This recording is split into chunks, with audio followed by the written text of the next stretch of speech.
Gesehen, als auch steht auf der Welt. Shalom Aleichem, teure Zuhörers.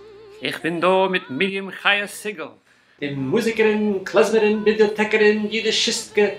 Renaissance-Jüdischistke kann man sagen. No, und was ist er gehackte Leber? Ich bin sehr imponiert.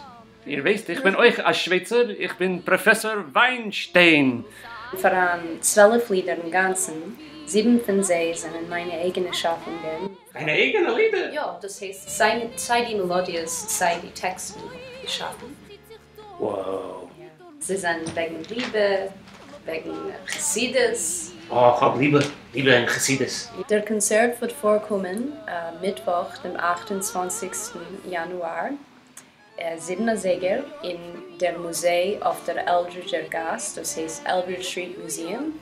Und es werden anteilnehmen im Konzert Michael Winograd, der Klarnettspieler, wir haben Alicia Spiegels auf Fiddle, wir haben Patty Farrell auf Akkordeon und Remy Olzari auf Bass. Und ich muss euch zugeben, dass auf dem Kompaktel haben euch gespielt Benji Fox Rosen auf dem Bass und Carmen Staff auf dem Piano.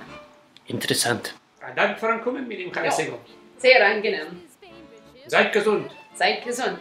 Und ich gucke euch zu sehen auf dem Konzert. Doch tut der Geschmack jedes Wort zwischen die riesigen Massen, befiehlt noch die heiße Weckkirchen.